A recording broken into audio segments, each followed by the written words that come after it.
I think my parents chose music for me.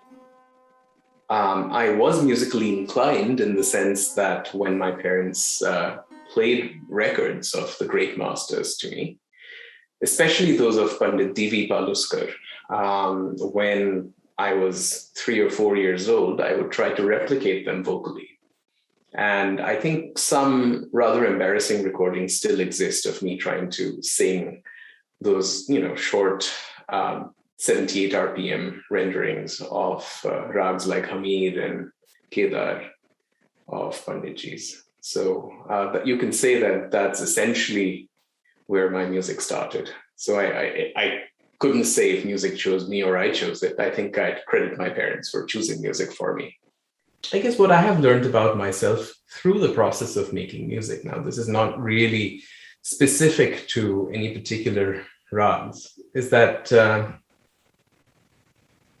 I am an obsessive self-evaluator. I'm an obsessive, as Dr. Evil said in the Austin Powers series, I'm a relentlessly self-improving musician, or at least I try to be.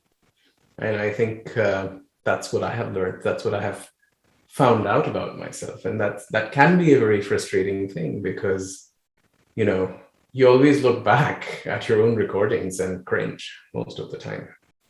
And so the fact that some amount of renown, some amount of notability has come my way does not and should not stop me from, taking that hard look at myself all the time. That said,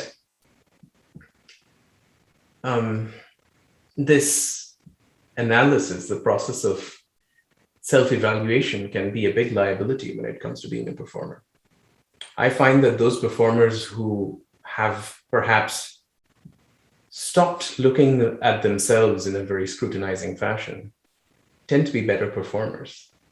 In terms of even if, say, you take musician A, who knows a lot, can play really well or sing really well, and has great ideas and imagination, and you take musician B, who's also a great player or singer, but perhaps not as wealthy in terms of ideas and imagination and talim, you'll find that musician B might have a kind of, it might be a little complacent as far as this constant process of self-assessment is concerned. But when they get onto the stage, I think the mindset is that of somebody who is kind of delivering a masterstroke, as opposed to, a mindset of somebody who's still introspecting upon what they have done over the past week or month or whatever, or what they're doing in the process of playing a concert. So one has to strike a balance between this constant introspection and being self-aware and, actually delivering a concert where you actually need a bit of an ego. I don't think that it's any one thing that keeps me curious about music. I listen very widely, primarily within the Indian classical umbrella, Hindustani and Carnatic. More Hindustani, naturally, because that's what I'm a practitioner of. And, listening to good musicians, listening to musicians that inspire you always spark ideas in one's mind. And then you go back to the drawing board, and then while you're at it, while you're making music, trying to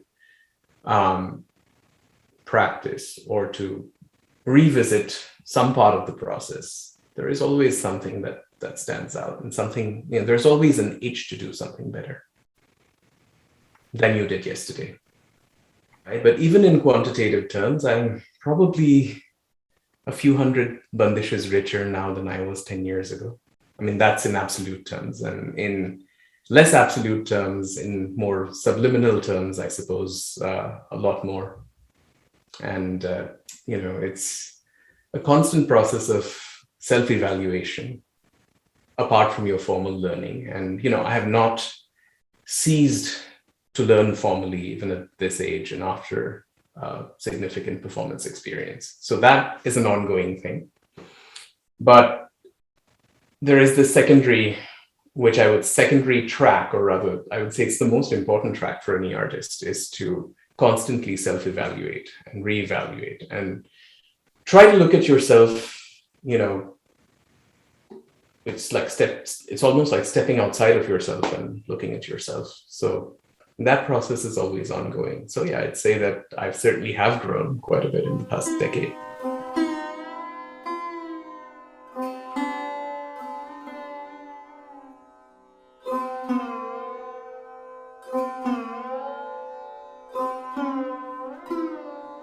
It is an art form that has been positioned as a spiritual endeavor. That doesn't mean that it is necessarily so.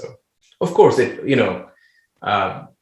how is it even possible to conceive that one man's spiritual journey, if at all, may just be entertainment for someone else? It could be a very engaging form of entertainment for someone else. And it could be that, there's a second person who does partake of the musician's spiritual journey, in equal measure. That there are so many different points in that spectrum. I mean, both in terms of the participant and the actual practitioner. I refer to the audience member as a participant in the process of music making, because they are essential to it as well. But okay, so that's one aspect of the question. So I'm not even going into the specifics of whether or not it can solely be called a spiritual practice. I think that'd be over the top, really, to do so. At the end of the day, for me, it's art for the sake of art. And that's how I was raised. I was not raised to look at it as a spiritual practice. That I'll give some away here. But so for me, it is it's all consuming, it's deeply involving, very enriching. And I do this day in and day out. So in that sense, I suppose you could call it a spiritual practice, but you could call it, from somebody else's perspective, perhaps it could very well be a spiritual practice. But for me, I'm more involved with the practicalities of music making and the enjoyment, the pleasure derived out of it for both myself and the listener. And to be honest, recent interpretations of Indian philosophy tend to compartmentalize enjoyment or pleasure as kind of like a vice. It's like, I don't understand why something that is hedonistic in nature can also not be spiritual at the same time. So that in itself, I think I'm turning your question right on its head. Now, coming back to the ego. Now, you see, as I mentioned earlier, there has to be a modicum of self-love and self-gratification in the act of music making, especially when it's a solo art form. At the end of the day, what a Hindustani classical musician does is takes all this information that they have internalized, all the stylistic idioms and so on, and turns it into a personal statement. So you have your own thesis of every rag, right? So that's what you arrive at after all those years of hard work and meditating upon them and practicing them. You arrive upon your own draft, your own thesis of a rag. So how is it possible that the ego is completely dissolved? So here I come to the other point. Again, there is this whole, I think we are slaves to Orientalism in a way. As a, recently decolonized nation, and by nation, I mean, all of South Asia as a whole. I don't mean political boundaries, but as a as a region that has only recently, say 70 years, is really a small speck in historical time. So because we so look to our former colonizers for validation even today, I think we have this tendency to look at ourselves through an Orientalist lens. And therefore, we tend to think of ourselves as, we look at ourselves through the coloration of that lens, where we say, oh, we are inherently nonviolent, spiritual, and kind of ego-loathing people. And this couldn't be further from the truth. Now let's take the example of Indian classical musicians. The greatest of Indian classical musicians, most of them, now of course there are many honorable exceptions.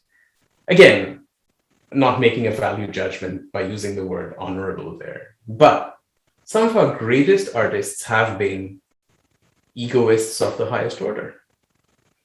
And this doesn't take anything away from their music. Now, I'm not saying that I want to be one of them in terms of how I present myself or how I could even think of myself. I don't want to end up a narcissist. Not at all. That's absolutely not what I mean when I say that you need a little bit of the ego to facilitate performance. But you need to love yourself, and you need to love what you do. And that in itself, in a way, it's an act of self-gratification. So from that perspective, one has to have a healthy ego, not necessarily a very fragile one, or not necessarily a hugely inflated one, right? So this whole idea of humility being a defining characteristic of the public persona of Indian classical musicians is humbug, because we've internalized this idea of this colonial construct of ourselves as needing to be humble, needing to be somehow yielding to the demands of the masters, yielding to the demands of the gods, I suppose, because the Oriental mind is, after all, the Eastern mind is, after all, devout, irrational, and gullible. That's the kind of construction of a non-Occidental human entity, according to many thinkers and philosophers in the West who aided the project of colonialism. So again, there is a significant buy-in to this idea, almost subconscious, almost subliminal buy-in to this idea amongst people of our region. And I think this is one of the reasons why for humility is on such brazen display in the Indian classical music community.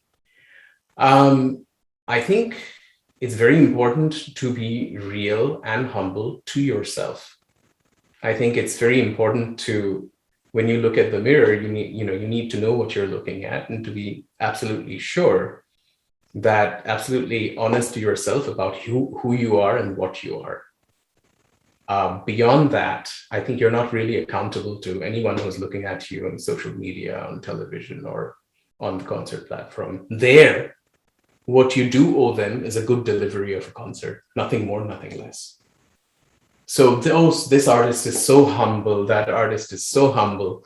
This is basically our kind of deeply internalized idea of needing to love those people who who position themselves to be somehow less smart than they actually are. And that's not really, that has nothing to do with this particular thing. This trait has nothing to do really with Indian culture or any specific culture in the world. I think most pop psychologists will try and convince you that if you are self-effacing, you'll be liked more.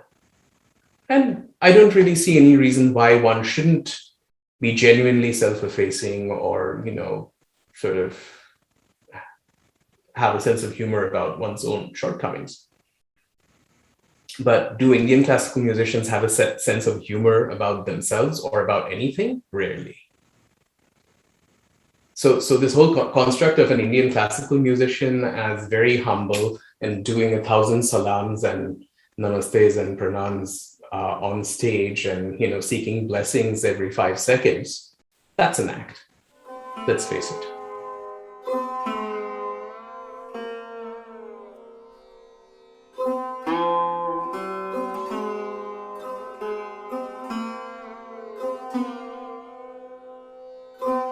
For me, it's just about being able to make myself happier with my music on an everyday basis. Perhaps a bit more happy today than I was yesterday about my own music. Little steps, baby steps of growth. Hearing myself better, creating a better sonic ambience with my instrument. On a growing and steady basis. I don't think I have very well-defined ambitions, like career ambitions. I don't think it's possible to have as an artist. Yeah. I mean, there are certain pathways, certain kind of trajectories that some musicians may aspire to. That it's almost like a sequential thing is that you win so-and-so competition, then you move on to playing at a certain level of concerts, then you receive so-and-so national award, then, you graduate to the next level of concerts and festivals, and then you win something else, then you get so-and-so grade with All India Radio. I don't know why that's even relevant today. And so there is that trajectory that was relevant once upon a time. But given that we exist in a completely different framework today, I mean, we are global. I mean, there are good Indian classical musicians everywhere.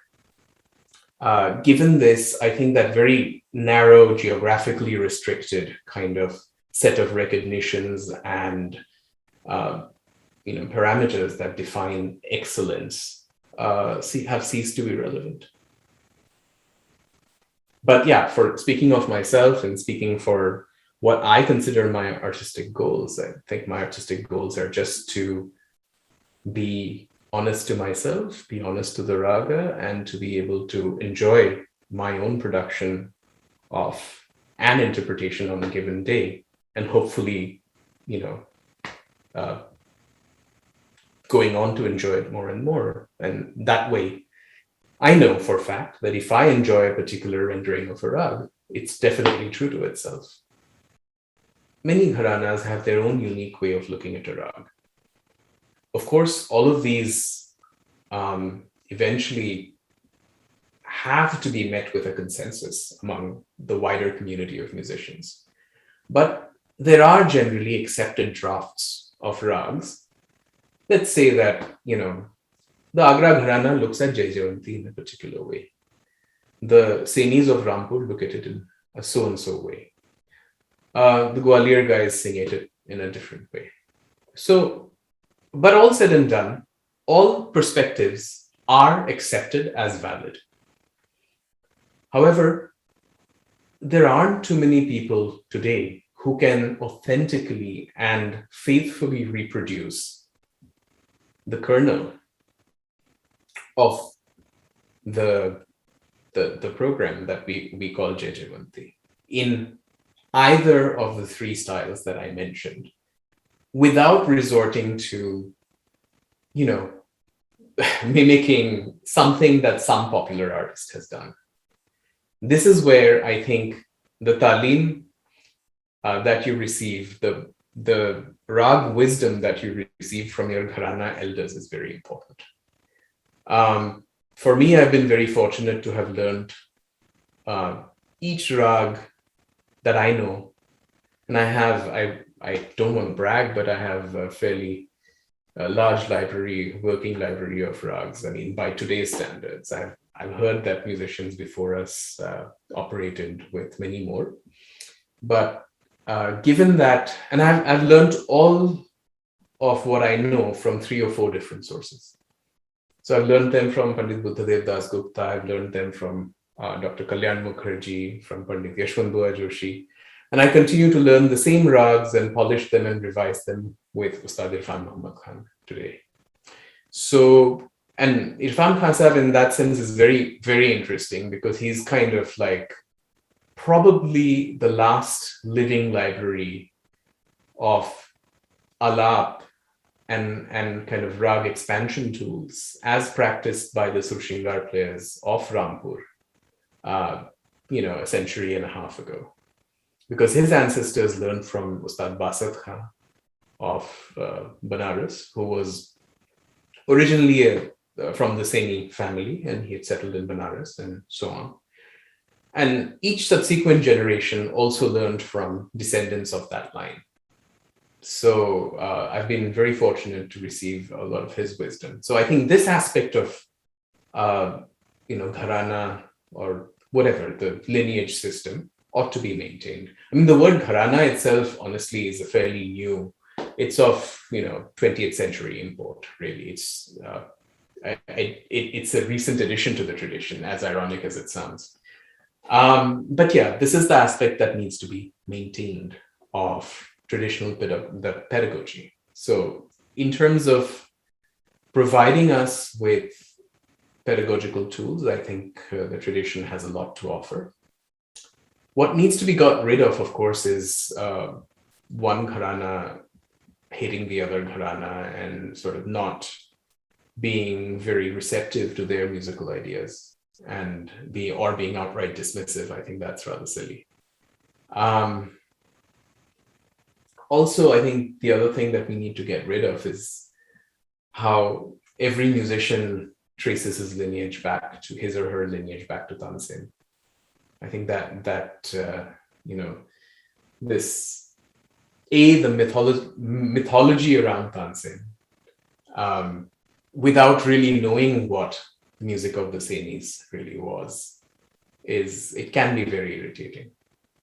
And so this whole idea of everybody's roots going back to Tansen, in a way, it makes, if you say that Khayal was invented by Sadaran Niyamat Khan of Delhi, then okay, fine. He is a Kalavant artist and he is in some convoluted way connected to the Sainis. But for everyone to find a unique connection, and that to a lineal connection to Tansen, is ridiculous. And for everyone to claim that their gharana is, the mama of all gharanas, is equally ridiculous. But what really needs to be retained is the matter, it's the content. And I think we are rapidly losing matter. And I would say that as a collective, Indian classical musicians today, instrumentalists in particular, are playing maybe 20 rags. You hear the same Jhinjhoti, Charukeshi, I won't name countless others in instrumental concerts. Why?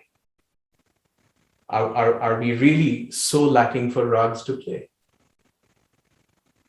So part of it is driven by convenience of what your instrument offers, and the other part is driven obviously by dire lack of talim.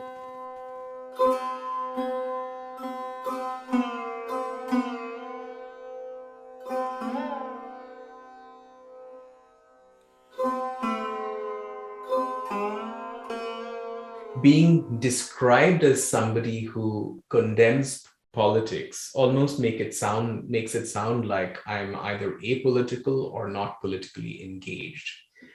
So I am politically engaged for the betterment of the field. And I think that that's a very important distinction to be drawn. And there are other people like me who are politically engaged for, more equity, more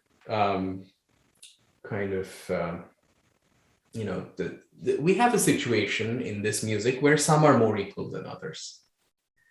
I think that's where the real problem is. And what we call politics, what Hindustani musicians commonly refer to as politics, is really a phenomenon in which there's a very clear, defined hierarchy, kind of a caste system of haves and have-nots. And I would say that, I've always existed somewhere in the gray zone in between the two of them. Because yes, because I have always spoken up for the right of every good musician to be heard. First, the powers that be, and what I mean by the powers that be is that, with each very successful and famous musician being a power center, it's almost like, if you watch The Godfather, for example, there are multiple families constantly either at war or at an uneasy peace amongst themselves. And this situation, I think, applies to many disciplines, not just Indian classical music.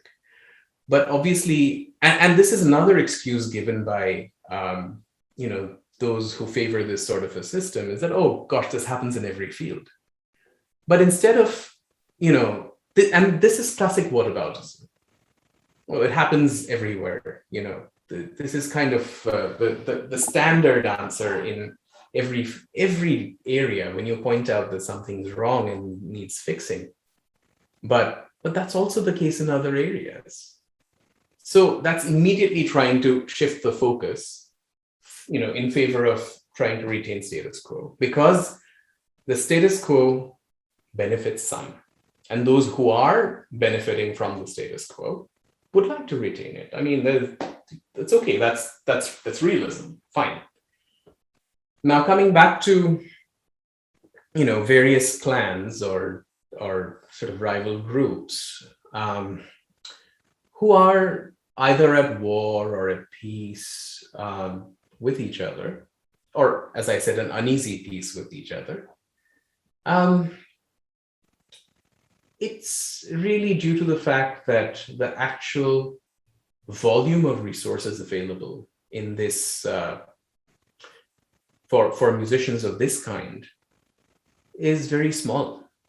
I mean, if you look at the overall Indian music industry globally, I don't know the exact data, you might have a better idea, but the share of Hindustani music in the economy of Indian music overall is very, very small. Now, given the fact that we operate in a very small but prestigious, in a way, prestige-bloated niche, I think it's natural that those musicians who have managed to, find some popular appeal will try and corner as much of the resource base as possible. The fact that it deprives someone else is something that doesn't seem to bother them. Now, you expect artists to be empathetic. You expect people who produce, emotive expressions of rags in such high quality, in such high definition, to be empathetic people. But that is not always the case. And I think because of this reason, I've probably at some point, called this out, and I have said that, more people should be heard, and that, that musicians who are good should have opportunities, and secondly, they should get paid. That's the other thing, is that it seems to me that musicians who have some amount of popular appeal do not want other musicians who do similar things to have the opportunity to cultivate popular appeal or visibility for themselves. And when it's inevitable that a younger or, a musician of more recent vintage, or who's beginning to make their presence felt, gets those opportunities, they try to ensure that they don't get paid. So Yeah, this is, as I said, this happens in every discipline, and it just, because I am so deeply involved in Hindustani music and I'm passionate about it, I and others like me, that I think we try to see how much of course correction we can provide through a kind of not very loud but persistent activism.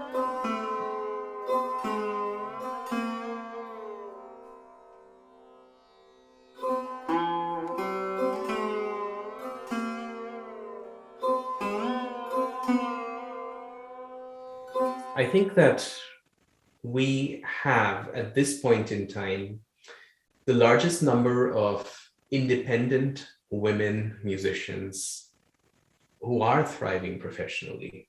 I think it's good progress, but it's not enough. Because, yes, there are some great, excellent women performers of this music. But as you said, many other women who are musically educated and literate have been pushed into domesticity, perhaps against their own will.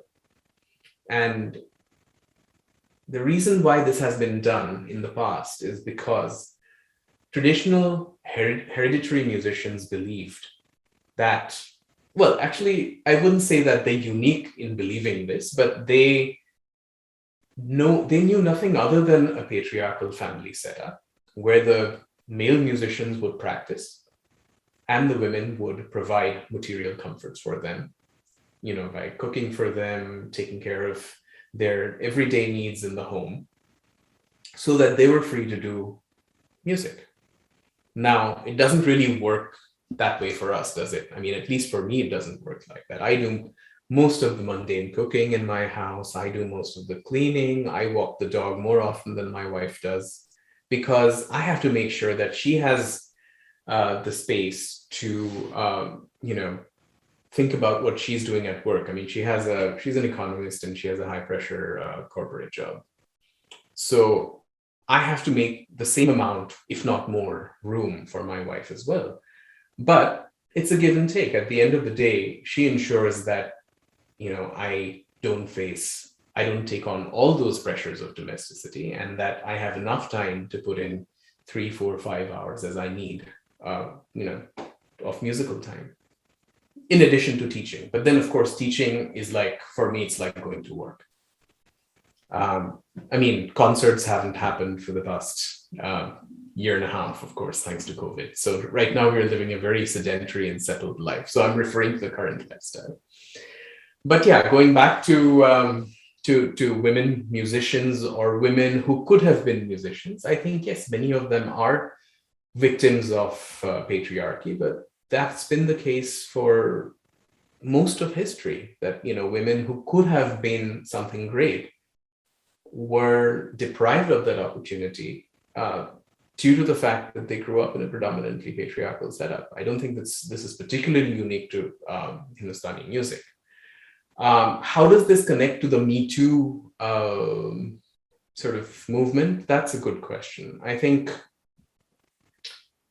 well, there's no doubt that many Indian classical musicians, senior or otherwise, have behaved in predatory ways towards men and women, especially while on tour. And I think a part of it, and I think honestly, globally, outside of the Indian classical music fraternity, we Indian classical musicians have a terrible reputation. All the good work that was done in the 60s, 70s, and 80s by touring musicians, senior musicians like Ali Akbar Khan Sahab, Ravi Shankar ji, and so on.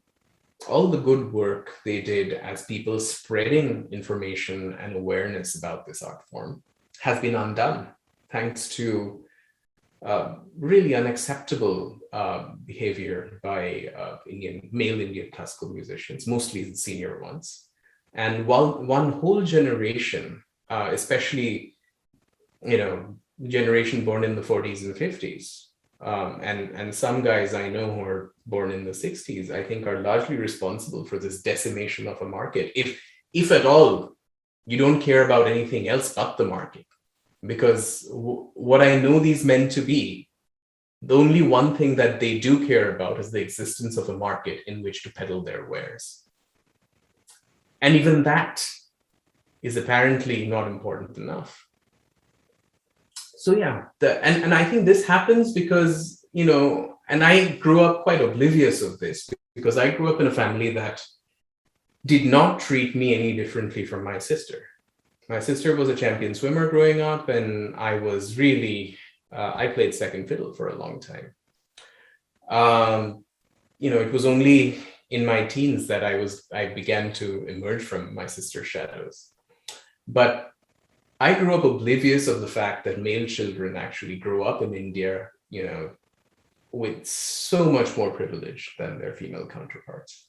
And that in turn kind of breeds a sense of entitlement among them, not just for all things material, not just for power, but, well, in a way for power, because, even this kind of asserting, I think a lot of the,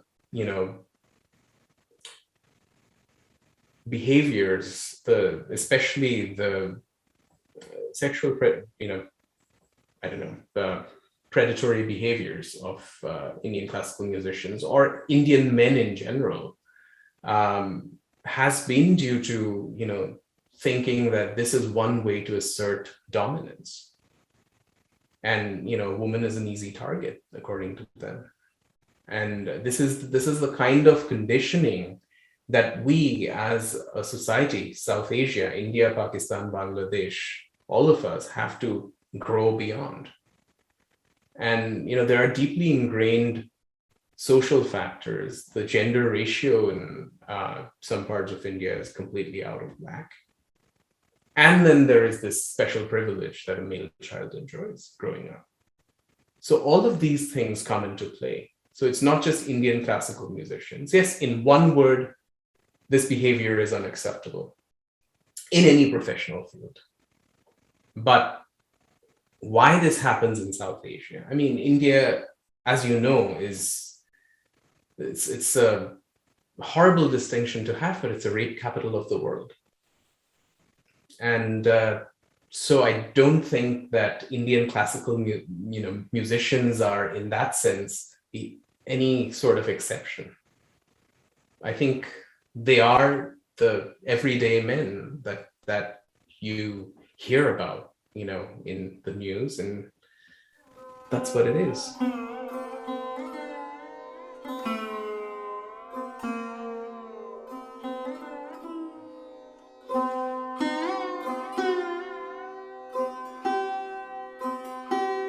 So we'll have a quick look at the two masters' approach, Buddhadevji and Kalyanji's approach to the same rag, same phrases. Buddhadevji first.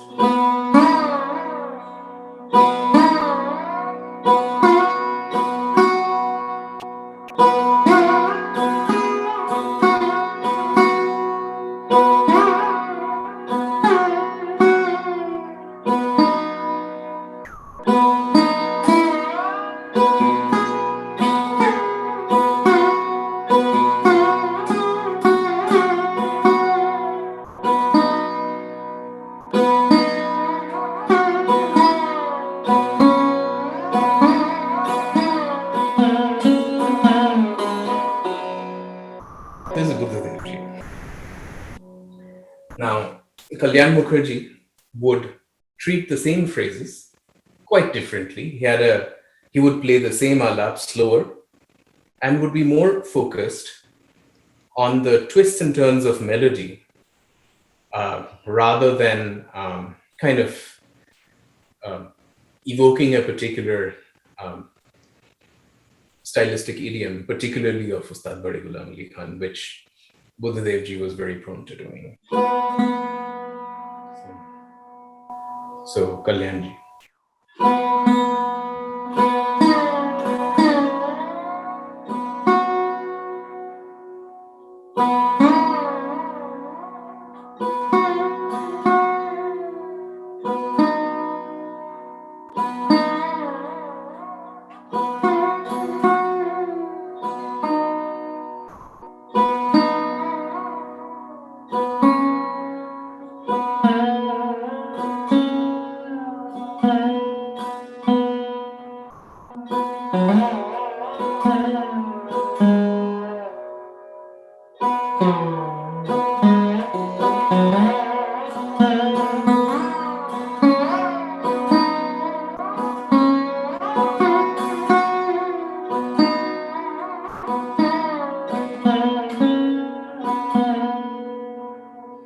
Now, when I play myself, this is what it sounds like.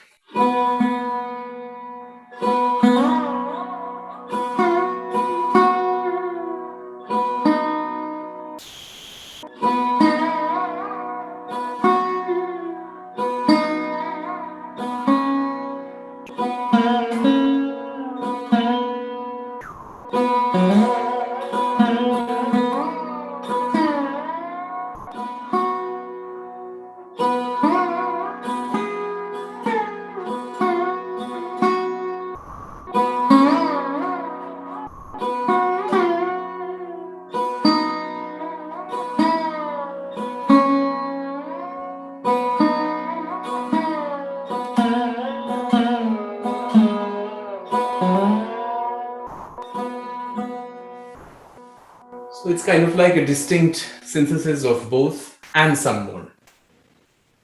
So I think it's also very important to demonstrate how Irfan Khan Sahib would play it.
So it's a more sparse style, but it's very precise. So the core phrases remain the same, but the expression is varied. So I have liberally adopted aspects of all the arrangements. Like, for example, the jod is something that is where I'm the most influenced by Irfan Khan Sahib, where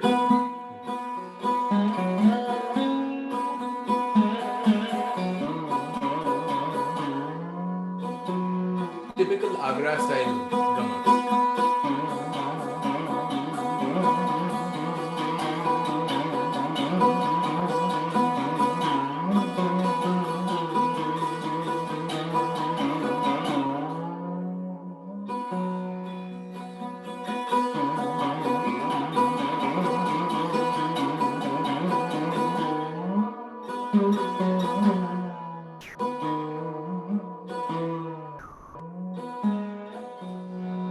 So these gamaks that range from a one note interval to a two note interval to 5, 6, or even an octave. This is something that's a hallmark of the Lucknow Shahjahanpur people. So, and this is facilitated by the Sarod being fretless and so on. Right? So, I don't know why it wasn't so much explored in my sort of the other branch of Shahjahanpur Gharana, which Radha Babu is known to represent. But this was something that these are the aspects that I picked up from Irfan Khan Sahib. Then this, using so many idiomatic things like, using things in jhala.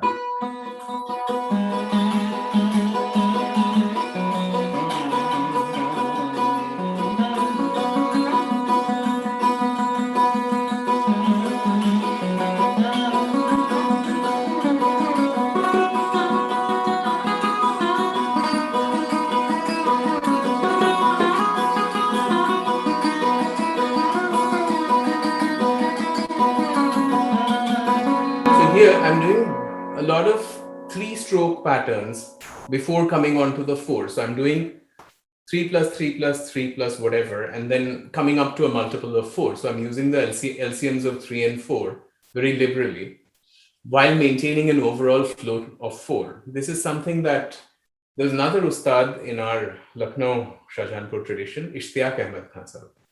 So this chick da da da bol pattern and also adding a random diri or a double stroke.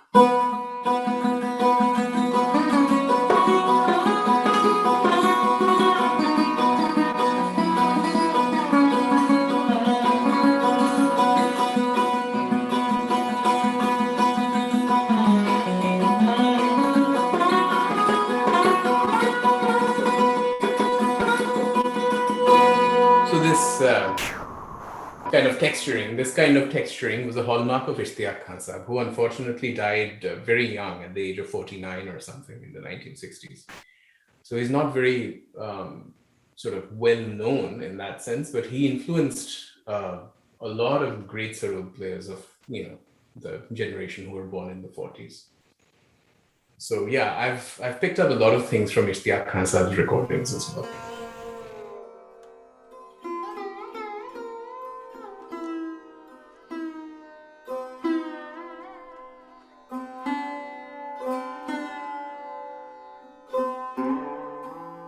I'm a bit tired of being viewed as a traditionalist or as somebody who, just because I have a boatload of traditional talim doesn't mean that I'm out and out some kind of, guardian of a necropolis. I'm not. I want to put on record that everything that people do with instruments, for example, increasing its range, increasing its, sustain, its vocal quality or its expressive range, carrying out ergonomic modifications. And there are quite a few Sarod players specifically doing that at this point in time. And I think it's a great thing. Not everybody has to have the same goals when they carry out these modifications. And I'm not one to claim that I'm the first to do this or first to do that, because I'm sure somebody else has tried before me. And the only reason why it hasn't stuck is because they either did not become very famous or they, just moved on and did something else. But the fact that today there are 5 or 6 different Sarod players experimenting with the form of the instrument is a wonderful thing. Pratyush Banerjee has his own model of Sarod. Sounds excellent. He's an excellent player. Shomik Datta has his own model, which sounds great. Similarly, I have, done things to the Sarod, things where I've tried to keep the optics and the visuals as close to the original as possible. But I've, worked on the ergonomics of the instrument. I've tried to, I've tried to make the instrument more streamlined and easier to play, essentially. And this goes on. Now, whether every great player of an instrument is also going to be a great rag musician, or vice versa, is something that we should not be in a hurry to judge, because people need time to mature as rag musicians. And secondly, it may not happen. You could be a great player of your instrument, but you might have absolutely no clue as to how to handle a rag, or to begin to search for plumb those depths searching for novelty. It doesn't come to everybody. So the point here is that, and there could be somebody who's really creative, really imaginative and learned, but they have no chops. So really what the real sweet spot here is that you have a great imagination and you at least have that much technique, that amount of technical chops that enables you to express what you have in mind. Again, since we are having such a candid conversation, Mansoor didn't have like superlative technical chops, but he had enough to convey what he had in mind. And so it was about the imagination and his creativity, and not dazzling you with pyrotechnics. On the other hand, there could be somebody who has it all, but that's rare.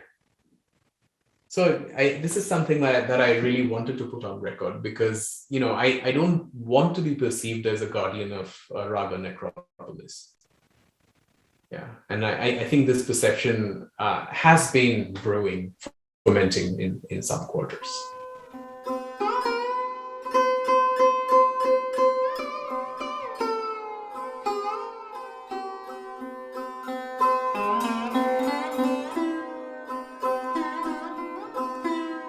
There is a perception in this realm, in Hindustani music, that there are consistent musicians and there are geniuses. But my view on this matter is that there are too many shades of gray here. That somebody who's uber consistent could also have moments of absolute inspiration and deliver a genius performance. There could be somebody who's inconsistent, known to be very brilliant on one occasion and not so inspiring at others, who are mood driven. And such people could fall very, very flat, flatter than you are used to seeing them fall. And there could be people who are absolutely mind-blowing in terms of their control of their medium, who could leave you completely unmoved. So, this binary about consistent musician versus genius, I think it's misplaced. Yeah, I think we hear this a lot in Hindustani music.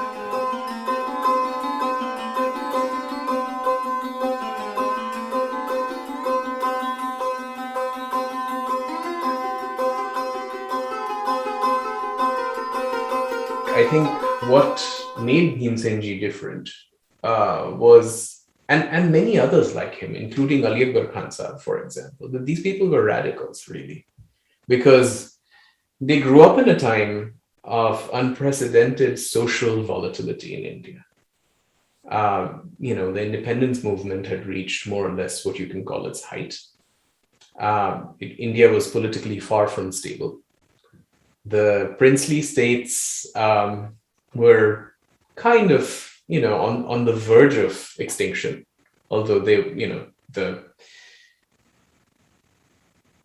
aristocracy and royalty of those erstwhile states probably had no idea, because most of them were completely not astute politically,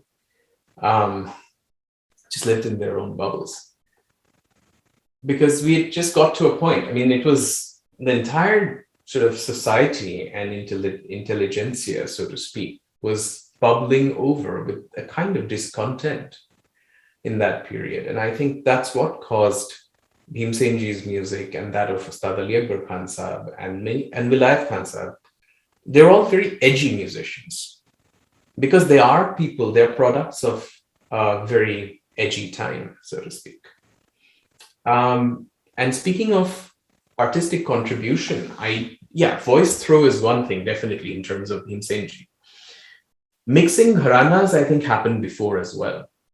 But I think it was accelerated, obviously, by the availability of recordings, by the fact that music conferences were beginning to happen, where musicians of many different gharanas converged upon one place and performed on the same stage. This is in quite sharp a contrast to feudalism, where musicians were essentially employees of one despot or another. So this really changed things, and it changed how music was being heard, because for the first time, your employer was the ticket buying conference goer. So these are many factors that could have contributed to the eclecticism in Bhimsenji's Gayaki, or in Ali Akbar Khan Sahab's Sarod playing, or in Vilayat Khan Sahab's sitar playing. And what is really common amongst all of these people who attained great popularity in that period, and I bring Bismillah Khan Sahab also into the picture and several others, is that many of them absorbed musical ideas from a wide range of sources. I was told of this meeting in Baroda when Ali Akbar Khan Sahab was a court musician in Jodhpur. and Fayaz Khan Sahab was still alive, and he was a court musician in Baroda. Nisar Hussain Khan was also in Baroda. And there was this music conference in Baroda. But what really happened, I think what was most interesting and impactful personally for musicians is the fact that these people gathered in their tents in green rooms and, not so public spaces and made music together. And these experiences, these interactions, I think, left significant impressions. If you listen to Ali Akbar Khan's Bhairavi, for example, what he's really the playing by way of a bandish is the famous Thumri of Fayaz Khan, Banao Batiyan. And that became his sort of evergreen Bhairavi Gat. And then there is also a recording in which he sings that entire composition and goes on to play it exactly in the style of Fayaz Khan. So what I was told by my teacher is that, in these sorts of interactions, so there was this one, just a small example, was that Fayaz Khan made Nisar Hussain Khan sing a tarana, and then made Ali Akbar Khan Sahab play along with him. And then as it was just warming up and getting interesting, he joined in too. I mean, where would you hear of this kind of musical interaction among the top guns of the art, so to speak, happening now? Even if it does, it happens on a public stage and it's usually a farce. I mean, I've seen a few examples of such vocalists and instrumentalists getting together, and it's definitely not a meeting of minds of the quality of Fayaz Khan, Ali Akbar, and Nisar Hussain. So that was definitely learning from each other, I think, just to put it succinctly.